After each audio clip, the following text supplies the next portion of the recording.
Le livre de Néhémie. Voilà, nous faisons depuis 5 semaines maintenant, comme le temps passe, une petite étude sur ce livre de Néhémie.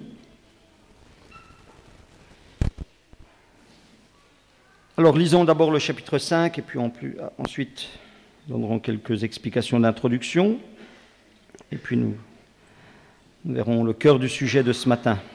Néhémie chapitre 5. Il s'éleva de la part des gens du peuple et de leurs femmes de grandes plaintes contre leurs frères les Juifs.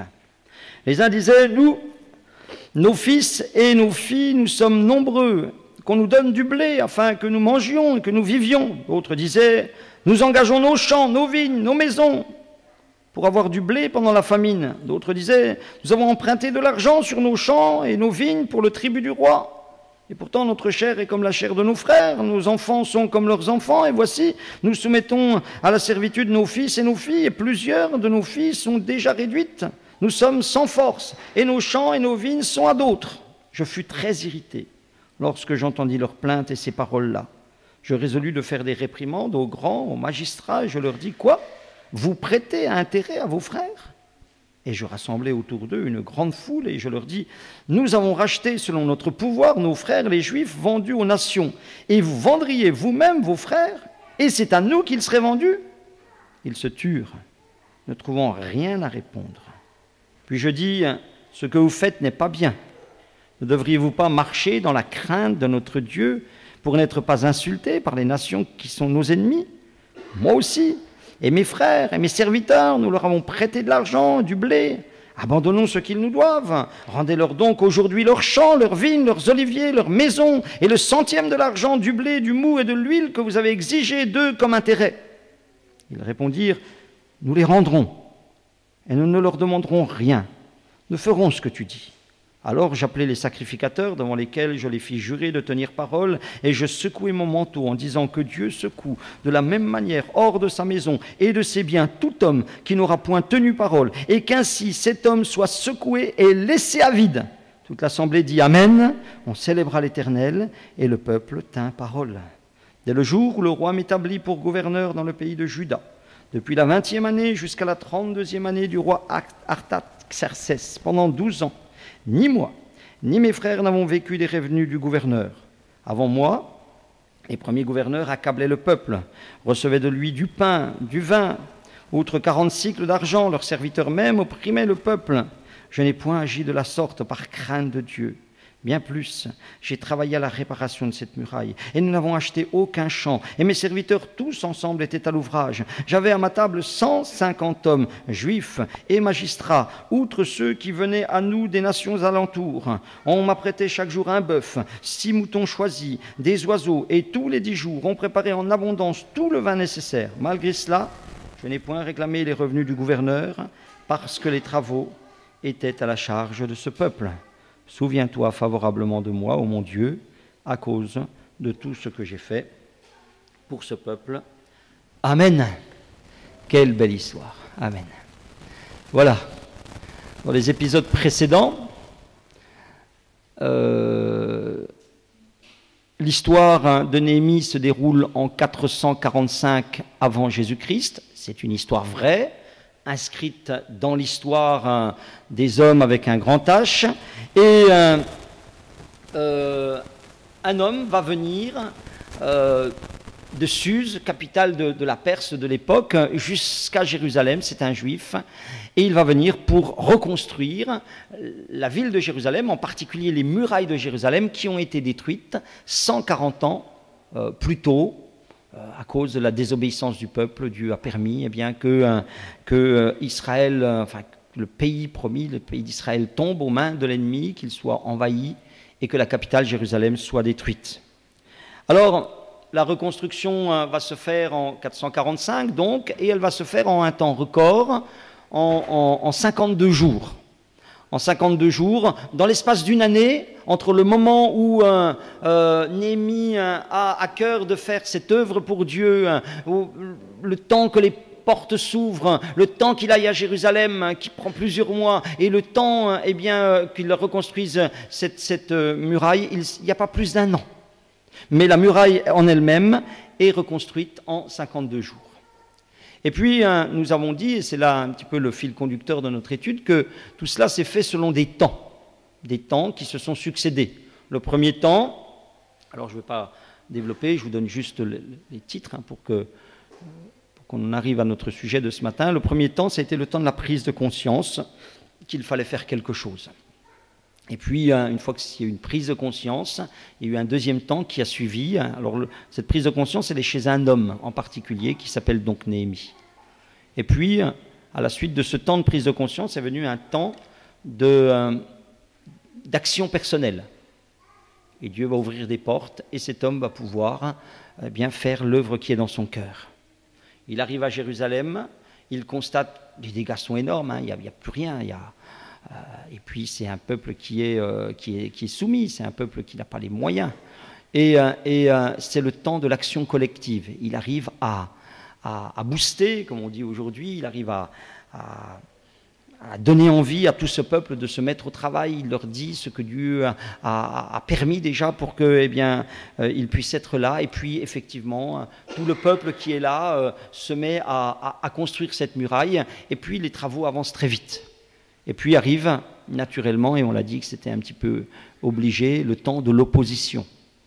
Parce que lorsque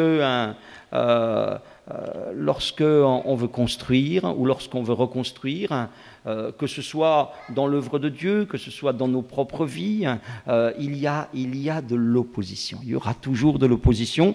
Et là, en particulier, tout le monde ne voyait pas d'un bon œil que Jérusalem reconstruise ses murailles. Nous sommes dans un temps de ce qu'on appelle des cités-États. Vous avez une ville qui domine sur un peu une région, un canton, comme on dit aujourd'hui. Et puis, voilà, le fait que cette ville puisse s'ériger à nouveau, puisse se fortifier à nouveau, c'était plutôt pour les cités alentours une mauvaise nouvelle, un concurrent, voilà. Donc, une opposition qui va se faire jour à ce moment-là, au moment de la construction, pendant la construction. Et nous avons dit la semaine dernière qu'on distinguait deux phases dans cette opposition, deux faces même. La première, c'est une opposition extérieure. Une opposition extérieure, donc ce sont ces cités-États aux alentours. Il y a des peuplades, des tribus qui ne sont pas juives et qui ne veulent pas que ces juifs reconstruisent et qui s'associent, s'allient entre elles pour tout faire pour que la reconstruction ne se fasse pas. Donc, une opposition qui va être violente, qui va être farouche, qui va être incessante, qui va être croissante et qui va être faite d'intimidation, qui va être faite de menaces de toutes sortes, une opposition qui va être motivée par de la jalousie, naturellement, de la peur, de l'appréhension, certainement, de ces gens qui se renouvellent, et puis aussi par les intérêts personnels, parce que, naturellement, les intérêts de ces gens-là n'étaient pas que cette ville-là puisse se refaire. Et puis, une opposition aussi destinée à créer la peur. On a parlé longuement de cela, une des choses principales, c'est que la peur rentre dans notre cœur. Quand la peur rentre, nous sommes paralysés. Des gens ont peur de ne pas y arriver, et puis cela les paralyse, et puis les laisse inactifs.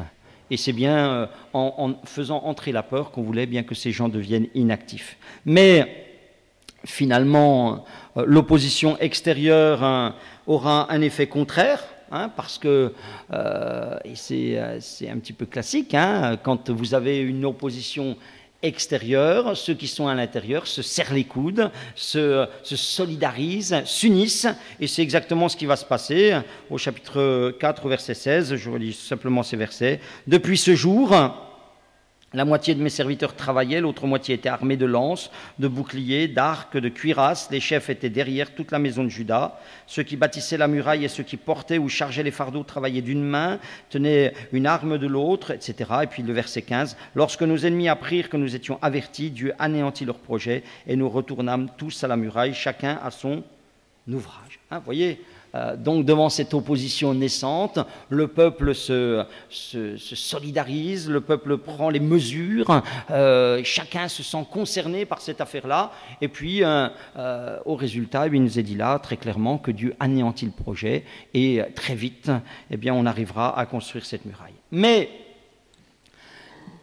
voici que parallèlement à cette opposition extérieure va naître une opposition intérieure, un mal à l'intérieur qui sera en définitive plus dangereux que l'opposition extérieure. On l'a lu, c'est le passage qu'on a lu, et sur lequel on va un petit peu parler ce matin.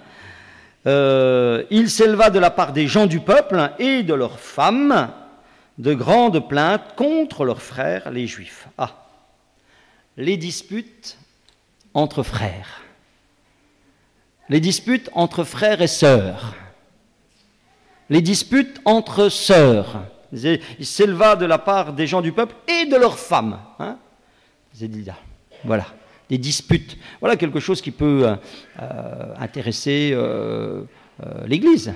N'y a-t-il pas là des frères et des sœurs qui sont ensemble et qui souvent se plaignent les uns des autres? Il nous est dit au verset 2... les uns disaient, il est dit au verset 3, d'autres disaient. Au verset 4, il est dit, d'autres encore disaient. Voilà.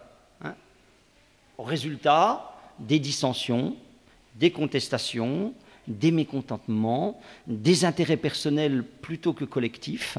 Je crois qu'on entend beaucoup parler de ça avec l'équipe de France de football. Les gens plus préoccupés de leur intérêt personnel que de l'intérêt collectif. Le ver qui est dans la pomme, la dissension à l'intérieur. Résultat, des grandes plaintes qui, là, en l'occurrence, dans l'histoire de la muraille, ont failli tout faire échouer. Et c'est un premier constat, c'est dire que c'est quand même terrible. Et je suis sûr que vous serez d'accord avec moi. C'est quand même terrible. Voilà que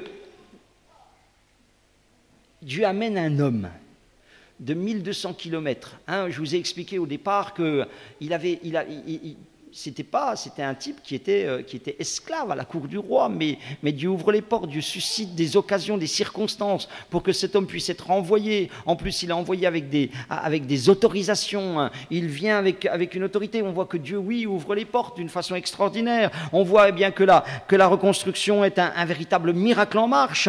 On l'a lu, que Dieu anéantit les projets des ennemis. Et voyez-vous, malgré tout cela, qu'est-ce qui se passe? Eh bien voilà que tout risque d'échouer simplement parce que le peuple lui-même, celui qui est béni en fait, celui qui est l'objet de la bénédiction, eh bien il se combat à l'intérieur. Vous savez, il y a pire qu'une guerre contre un pays, c'est une guerre à l'intérieur d'un pays, une guerre civile. C'est beaucoup plus destructeur. Il est dit là, il s'éleva de la part des gens du peuple et de leurs femmes de grandes plaintes contre leurs frères les Juifs. Les hommes avec leurs grandes bouches. Les hommes avec leurs grandes bouches. Moi, je suis toujours très étonné de ça, vous savez. Toujours très étonné de cela. Un exemple, tenez. Le mercredi soir, nous avons ici une petite réunion de prière. Oui, il y a une réunion de prière ici le mercredi soir. Voilà, je passe l'information à ceux qui ne le savaient pas encore. Comment? On aurait caché quelque chose? On se réunit pour prier. Oui, on se réunit pour prier. Voilà, on peut venir. Il y a moins de monde que le dimanche matin, mais bon, on se réunit pour prier. Voilà. Et vous êtes les bienvenus. Alors, dans cette fameuse réunion de prière, il arrive un moment où, on encourage les gens à prier, à ouvrir leur bouche devant le Seigneur, etc. Et puis, je bénis le Seigneur, c'est une église qui prie, c'est une église qui bénit Dieu.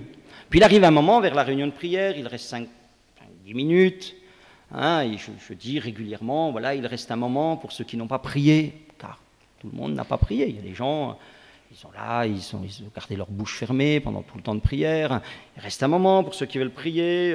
Voilà, si quelqu'un encore voudrait prier, ou si quelqu'un qui n'a pas encore prié, voilà. Puis généralement, bon, c'est un peu le silence. Bon, plus rien à dire. Donc, que Dieu vous bénisse. Hein, envoie. Hein, voilà, on renvoie les gens. Hein, et là, hein, envoie. Et je vais m'asseoir. Et là, brouhaha dans la salle. Mais c'est fascinant. Hein, je vous invite à venir le mercredi soir et à faire l'expérience. À ce moment-là, je me dis, c'est dingue ça. Voilà des gens qui n'avaient rien à dire et qui tout d'un coup ont plein de choses à dire. Ah, les hommes avec leur grande bouche. Il y a des gens qui me disent, pasteur, c'est embêtant le dimanche, je ne peux pas rester au fond. Je n'entends pas, il y a plein de gens qui parlent. C'est embêtant ça. Alors, vous comprenez, hein, pendant la prédication, il faut écouter, et pendant la prière, il faut parler. Et souvent, hein, les gens font un peu l'inverse. Hein, il y a un petit peu des dysfonctionnements. Alors, voilà. Hein, ici, il nous est dit que cette œuvre, elle était en marche, et puis tout d'un coup, il y a eu des grandes plaintes au milieu du peuple. Et ça aussi, c'est très étonnant. C'est très étonnant, hein, cette histoire de Jérusalem. Ce qui est très étonnant, c'est la façade. Vous voyez la façade. Parce que quand on lit le chapitre 4, vous étiez là la semaine dernière, et puis on a lu quelques extraits, qu'est-ce qu'on voit? On vient de le dire, on voit un peuple qui, malgré l'opposition des ennemis, est zélé, est un modèle de zèle, de courage, un modèle de persévérance, de foi. Et, vu de l'extérieur, hein, mettez-vous, vous êtes à l'extérieur, voyez ce peuple-là comme des petites fourmis là, qui travaillent, puis ils savent qu'il y a un gros nuage noir au-dessus de leur tête, mais quand même, ils se serrent les coudes, ils sont les uns pour les autres. Et vu de l'extérieur, on dit, oh, que ce peuple est merveilleux, que ce peuple nous fait envie, que ce peuple nous fait envie, que de zèle, que de foi, que de courage il y a chez eux. Et puis, on va derrière la muraille. Hein? On va derrière la muraille. Il s'éleva de la part des gens du peuple et de leurs femmes de grandes plaintes contre leurs frères. Oula. Est-ce qu'il y aurait une façade? Est-ce que les chrétiens aussi auraient une façade? D'une certaine manière par devant et d'une autre manière par derrière. Qu'en est-il? Qu'en est-il? Ce message a-t-il un écho ou n'a-t-il pas de sens? Autant l'opposition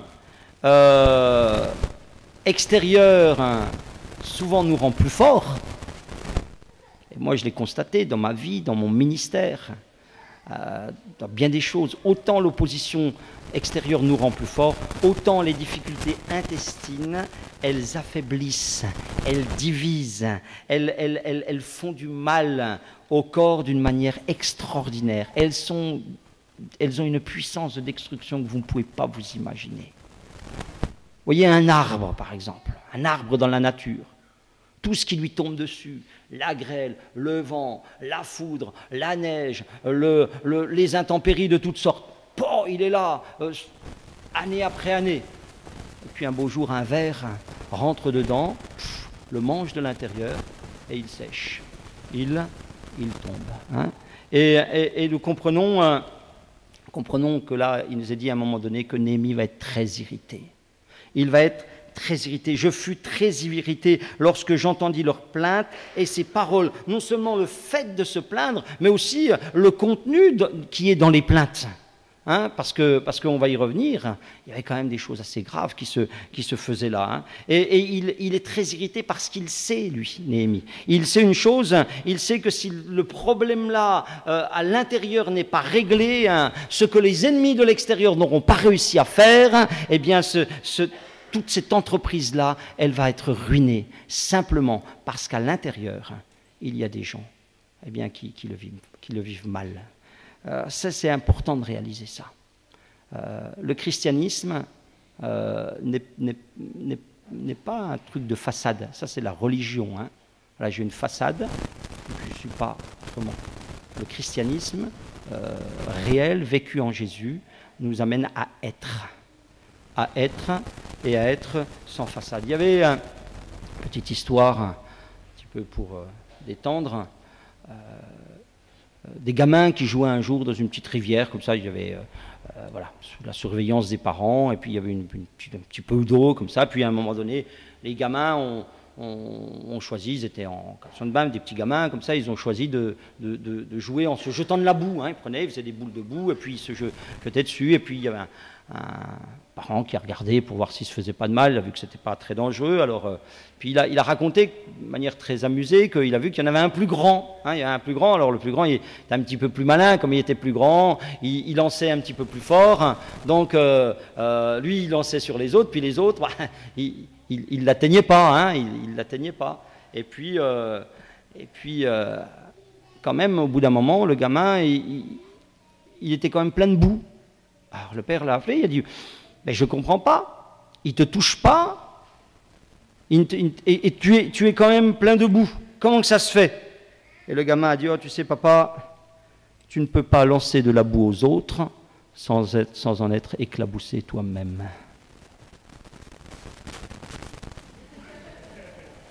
Qu'est-ce qu'il a voulu dire par là? Hein? Qu'est-ce qu'il dit le pasteur? Si seulement je pouvais me souvenir, hein, quand je suis derrière les murailles à l'intérieur, hein, que quand je jette de la boue aux autres, je suis aussi, hein, quand je parle mal des autres, hein, je suis aussi touché moi-même et affecté moi-même. Voilà. Il y a un mal, vous avez un monde qui ne veut pas de l'évangile, vous avez un diable qui vous attaque, si vous voulez, vous avez des démons, souvent les gens vous parlent, je suis attaqué par des démons.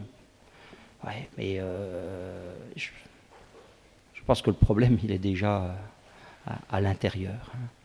Déjà à l'intérieur, là, il y a beaucoup plus de danger. Je crois que l'Église est beaucoup plus en danger parce que les hommes à l'intérieur d'elle peuvent y faire que parce que le diable peut y faire.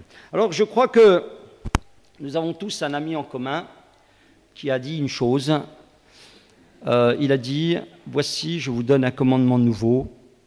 Aimez-vous les uns les autres. » Est-ce que vous avez cet ami avec moi? Connaissez cet ami? Il s'appelle Jésus-Christ. Voilà, nous avons un ami en commun. Peut-être que nous n'avons qu'un ami en commun, mais nous avons au moins celui-là. Il a dit cela, il a dit, je vous laisse un commandement nouveau, aimez-vous les uns les autres. Vous savez, cette parole du Seigneur, comme les paroles du Seigneur en général, ce sont, vous savez, les paroles du Seigneur en général, et puis celle-là pour le problème qui nous préoccupe, celle de nous aimer les uns les autres, c'est comme le moteur dans l'avion. Moi, je suis toujours fasciné par ces avions gigantesques, énormes, qui arrivent à voler, alors que si je prends ça, je fais ça, boum, ça tombe. Mais lui, l'avion, il est bien plus grand que ça et il ne tombe pas. Parce qu'il a en lui des moteurs qui lui permettent de s'arracher à l'attraction terrestre. Il y a une attraction terrestre. Et je vais vous dire une chose, tant que nous serons sur cette terre, tant que nous serons ce que nous sommes dans cette terre, dans notre corps, dans nos corps d'hommes, il y aura toujours une attraction terrestre qui nous poussera à agir, comme on dit en termes chrétiens, charnellement. Qui nous poussera à agir avec notre nature humaine et que nous n'aurons pas, tant que nous sommes, même en tant que chrétiens, même en tant que chrétiens très spirituels, nous n'aurons pas cette liberté de manifester l'entier caractère de Christ au milieu des hommes. Donc, oui, tant qu'il y a une attraction terrestre qui nous pousse à agir un peu charnellement avec nos natures humaines, et nous devons, et c'est ça, être chrétien. C'est ça, être chrétien. Nous devons chercher à dépasser cette attraction terrestre. Nous devons, oui, arriver à nous détacher. C'est pour ça que je suis chrétien, pour ne plus être esclave de ma nature, mais pour avoir cette puissance qui est dans les moteurs de l'avion, d'un moment donné, de pouvoir décoller au-dessus de ces plaintes, de ses difficultés, de ses contestations, de ses dissensions. Et on le voit dans cette histoire. On voit ce qui minait le peuple. Et on va y trouver des choses qui nous ressemblent. Tout cela, vous savez, l'homme, c'est toujours la même chose. L'homme, vous le prenez il y a 2000 ans, il y a 3000 ans, vous le prenez il y a 50 ans, vous le prendrez dans 20 ans, dans 50 ans, si on est encore là, ce sera toujours la même chose. L'homme est l'homme, c'est le décor qui change. On va en charrette, on va en voiture, on va en avion, bon, ça c'est le décor qui change. Mais l'homme, dans son caractère, dans sa nature, c'est toujours le même. Ce qui minait le peuple, c'est ce qui nous mine. Mais ce qui est intéressant dans cette histoire, c'est que dans cette histoire, vous avez un Néhémie, il n'est pas comme eux. Il n'est pas comme eux. Et c'est ça le message de l'Évangile. C'est que dans un monde qui agit d'une certaine manière, nous pouvons être, et nous devons être, différents. Et nous devons être différents. Nous devons être des Néhémies. Voilà. Nous devons être des Néhémies. Alors par exemple, qu'est-ce qui minait le peuple ? Des gens qui se décourageaient, qui décourageaient les autres. C'est notre lot, nous sommes des hommes, voilà, nous sommes sujets au découragement, au chapitre 4, verset 10. Ça, c'était interne, c'était dans des attaques internes. Cependant, Judas disait, les forces manquent à ceux qui portent les fardeaux, les décombres sont considérables. Nous ne pourrons pas bâtir la muraille. Voilà, on ne pourra pas, on n'y arrivera pas, c'est pas possible, c'est trop difficile. Voilà.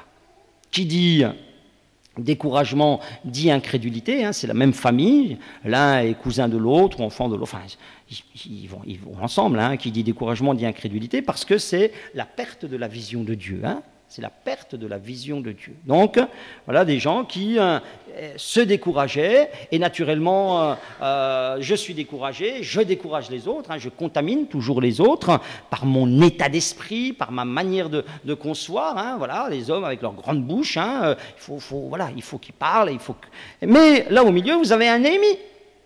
Néhémie, lui, il a un moteur. Il a un moteur avec cette pensée de Dieu et de s'arracher de cela. Et au verset 14, il dit, je regardais, m'étant levé, je dis aux grands et aux magistrats et au reste du peuple, ne les craignez pas, souvenez-vous que le Seigneur grand et redoutable, et combattez pour vos frères, pour vos fils, pour vos filles, pour vos femmes, pour vos maisons. Non. Dieu ne nous a pas amenés jusque-là pour qu'on se casse la figure. Dieu n'a pas... Il faut être logique à un moment donné. Je dis, mais Dieu, il m'a ouvert les portes quand j'étais là-bas. Il a fait des miracles. On a déjà réussi ça. Et ça ne va pas fonctionner. Ça ne tient pas la route, cette affaire-là. Vous voyez ? Faut regarder. Regardez à ce que Dieu a fait dans vos vies. Regardez à ce que Dieu a fait dans cette église. Regardez à ce que Dieu fait dans ce monde. Regardez à cela. Vous direz, non, mais non, Dieu ne va pas laisser tomber. Dieu ne va pas abandonner. Dieu est là. Et puis, voilà. Il faut, plutôt que cultiver ce découragement, il faut absolument être des Néhémies qui, à un moment donné, confessent. Non, nous avons un Dieu grand et redoutable. Non, nous avons un Dieu qui combattra pour nous. Amen. Ensuite, une autre difficulté qui minait le peuple, qui était intestine aussi. On a un petit peu parlé déjà la semaine dernière. Je vous lis deux petits passages là dans Néhémie au chapitre 6. Il est dit, voilà, verset 12, « Je reconnus que ce n'était pas Dieu qui l'envoyait, mais il prophétisa ainsi sur moi, parce que Sanballat et Tobija, c'était les ennemis, c'était leur nom, lui avaient donné de l'argent. En le gagnant ainsi, il espérait que j'aurais peur et que je suivrais ses avis et commettrais un péché. Et ils auraient profité de cette atteinte à ma réputation pour me couvrir d'opprobre. » Et au verset 17, dans la même tonalité, dans ce temps-là, il y avait aussi des grands de Juda qui adressaient fréquemment des lettres à Tobija et qui en recevaient de lui. Plusieurs en Juda étaient liés à lui par serment, parce qu'il était gendre de Shekania, fils d'Arak, et que son fils Jochanan avait pris la fille de Meshulam, fils de Berekia. Il disait même du bien de lui en ma présence, et lui rapportait mes paroles. Tobija envoyait des lettres pour m'effrayer. Voilà. Ils avaient des gens à l'intérieur d'eux qui collaboraient avec l'ennemi, des gens qui, pour toutes sortes de raisons personnelles, finalement favorisaient les pécheurs ou favorisaient les ennemis plutôt que les enfants de Dieu. Des gens qui favorisaient plus leurs propres projets, leurs propres bénéfices en fin de compte dans cette affaire que le projet de Dieu. Mais à nouveau, il y en a, ça existe, c'est une mentalité qui existe. Vous avez des gens qui tirent à la charrette, puis vous avez des gens qui freinent. Vous avez des gens qui mettent le pied par terre. Parce que c'est comme ça, parce qu'ils fonctionnent comme ça, parce que voilà. Pendant que vous en avez qui tirent, qui poussent, et toujours qui sont là à rajouter du poids sur la charrette. Hein? Mais Néhémie, lui, à nouveau, il met le moteur pour s'arracher de cet état d'esprit. Il y a des états d'esprit. Il y a des manières d'être, il y a des manières de vivre desquelles on doit s'arracher. Et la parole de Dieu, je mets la parole de Dieu dans mes moteurs, j'obéis à la parole de Dieu. La Bible dit, aimez-vous les uns les autres. Aimez-vous les uns les autres, c'est ça que je mets, c'est comme ça que je réagis, c'est comme ça que je dois tendre. Et il est dit là, donc, notre ami Néhémie, au verset 11, je répondis, un homme comme moi prendre la fuite, et quel homme tel que moi pourrait entrer dans le temple et vivre? Je n'entrerai point. Et je reconnus que ce n'était pas Dieu qui l'envoyait. Et au verset 3, je leur envoyai des messagers avec cette réponse, j'ai un grand ouvrage à exécuter, je ne puis descendre, le travail sera interrompu, etc. Voilà, je n'entrerai pas, je n'irai pas, je ne rentrerai pas dans vos combines, je ne rentrerai pas dans votre façon de faire, j'ai quelque chose, Dieu a mis quelque chose dans mon cœur, je marche vers le ciel, j'ai une vie à construire, j'ai une éternité à construire. Amen. Il y a un but. Quel est le but? Quel but ils avaient? Quel but j'ai quand je suis dans le peuple de Dieu? Quel but j'ai quand je parle mal des gens? Est-ce que j'ai le but de construire? Quel but j'ai quand je critique? Est-ce que j'ai le but de construire? Non! J'ai perdu le but. Et Néhémie, il a un but, et il se rend compte qu'il y a des choses, ça ne rentre pas dedans. Ça ne rentre pas dans le but. Donc je laisse tomber. Il y a des paroles qui ne rentrent pas dans le but. Il y a des attitudes qui ne rentrent pas dans le but. Je laisse tomber. Je laisse tomber. Et tout cela, ça veut dire qu'on peut agir autrement. Parce que si un Néhémie, il pouvait agir autrement, on peut agir autrement. Tout ça, ça veut dire qu'on peut penser autrement. Et c'est visible dans l'histoire des plaintes. Je voudrais voir un petit peu plus en détail, eh bien, puisque là, c'est vraiment, on montre un petit peu ce qui caractérisait ces plaintes. Là, bon, on a dit, des grandes plaintes. Et puis, il y a des gens qui se plaignent. Et même, il faut reconnaître, si on lit attentivement, tout ce qui se dit n'est pas faux. Leurs plaintes, elles ne sont pas toujours injustifiées. Elles sont même justifiées. Et d'ailleurs, sur certaines choses, Néhémie leur donnera raison. Par exemple, il est dit au verset 2, les uns disaient, nous, nos fils, nos filles, nous sommes nombreux, et qu'on nous donne du blé, que nous mangions, que nous vivions. Voilà, on manque du nécessaire. On travaille à la muraille. Et puis on ne mange pas notre faim, alors qu'il y a visiblement qu'on nous donne de quoi manger. Ils ont, au verset 3, un sentiment d'injustice par rapport aux autres. Il est dit, d'autres disaient, nous engageons nos champs, nos vignes, nos maisons pour avoir du blé pendant la famine. Et il dit, nous avons emprunté de l'argent, et puis voilà, ceux qui nous ont prêté de l'argent, ils font encore du bénéfice sur notre dos. Ils ont un sentiment, c'est pas qu'un sentiment d'ailleurs, d'être exploités, un sentiment d'injustice.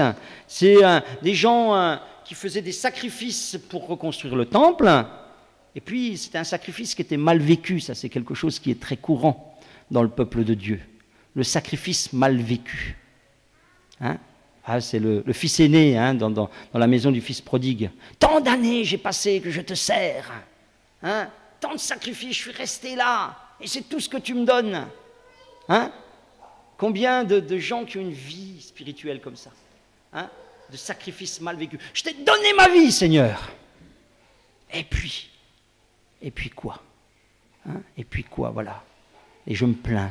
Et j'ai raison de me plaindre. Et objectivement, peut-être oui, effectivement, comme il est dit là, ils ont raison. Mais Néhémie, toujours notre bonhomme avec ses deux moteurs, lui aussi, faisait des sacrifices.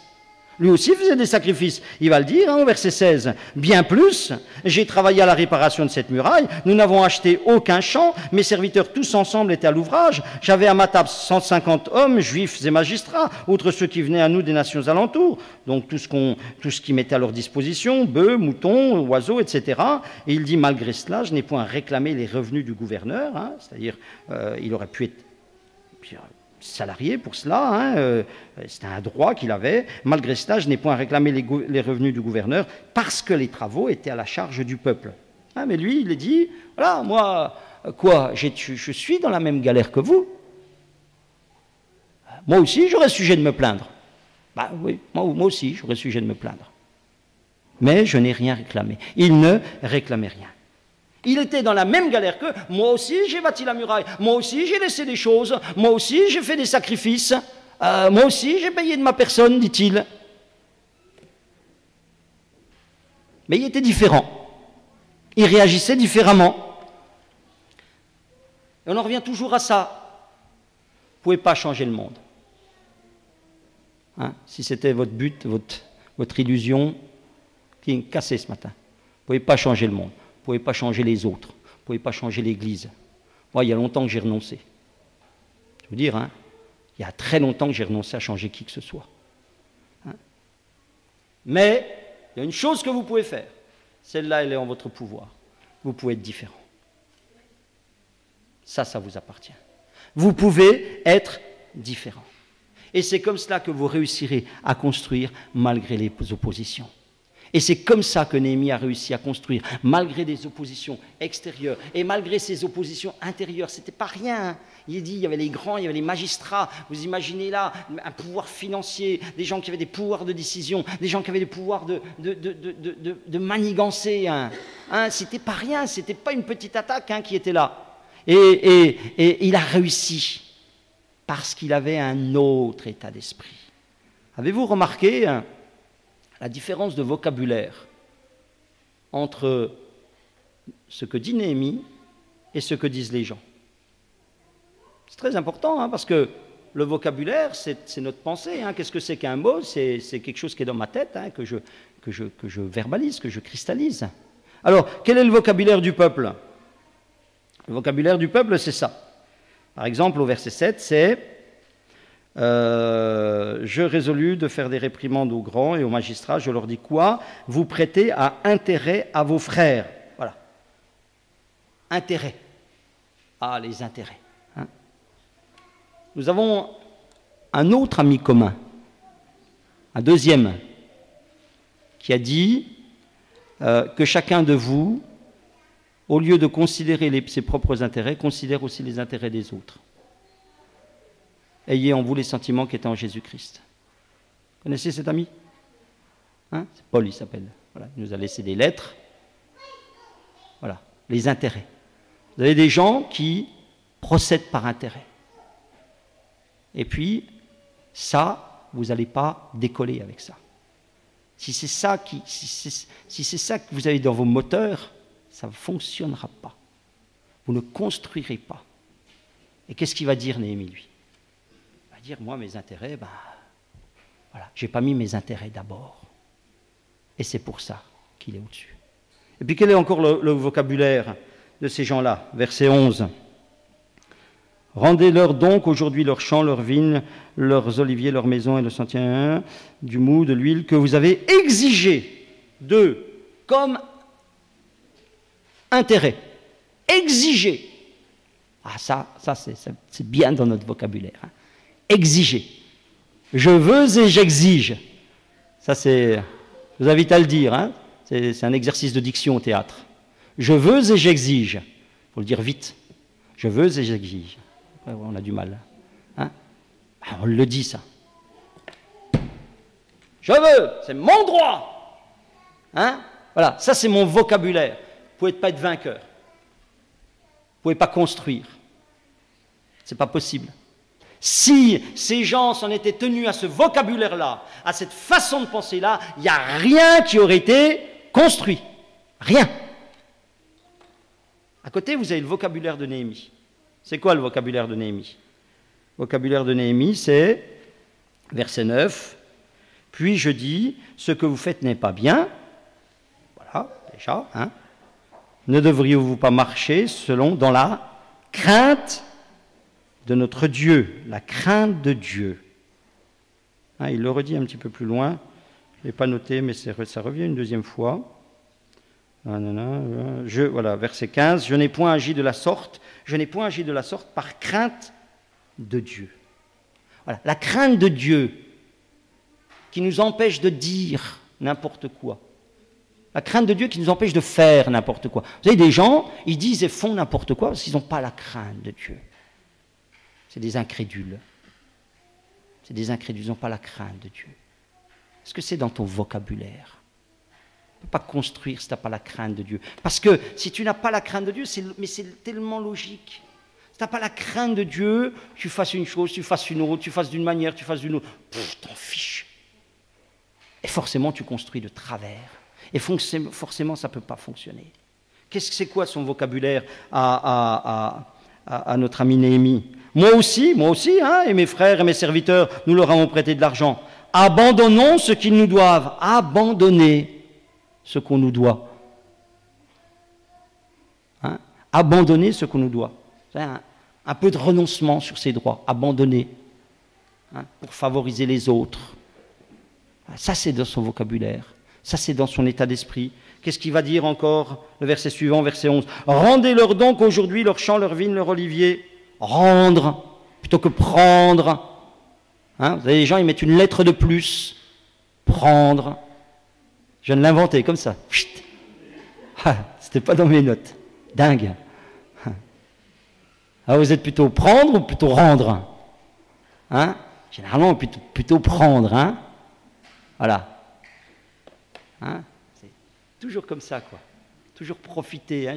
Je viens dans l'église, je suis dans le peuple de Dieu, hein? Je veux que prendre. Hein? Si ça ne va pas dans ce sens-là, vous ne pourrez pas construire. Ce n'est pas possible. Pourquoi ces murailles sont élevées? Parce qu'il y avait un type au milieu qui donnait plus qu'il prenait. S'il est arrivé, il a dit, moi je suis le gouverneur, allez hop, vous amenez hein, moi, mon salaire, mon machin, etc. Il s'était mis là, et puis s'il en reste un petit peu, on verra, on fera peut-être une petite porte de temps en temps. Ça ne serait rien passé.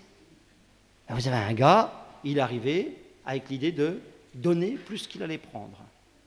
C'est pour ça que ça s'est construit.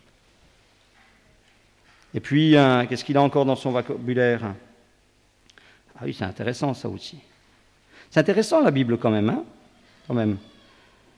Il est dit au verset 12, ils répondirent, nous les rendrons, nous leur demanderons rien, nous ferons ce que tu dis. Alors j'appelai les sacrificateurs devant lesquels je les fis jurer de tenir parole. Tenir parole. Ah aussi, tenir parole. Prendre un engagement. Faire ce qu'on dit. Hein, tant de gens disent et ne font pas. C'est les pharisiens, ça. C'est les religieux. Ils disent et ne font pas. Tenir parole. S'honorer de la tenir. Être des hommes de parole. Il n'y a que comme ça. Il n'y a que ça qui est solide. J'ai dit une chose, je peux compter. J'ai dit une chose, les gens peuvent compter sur moi.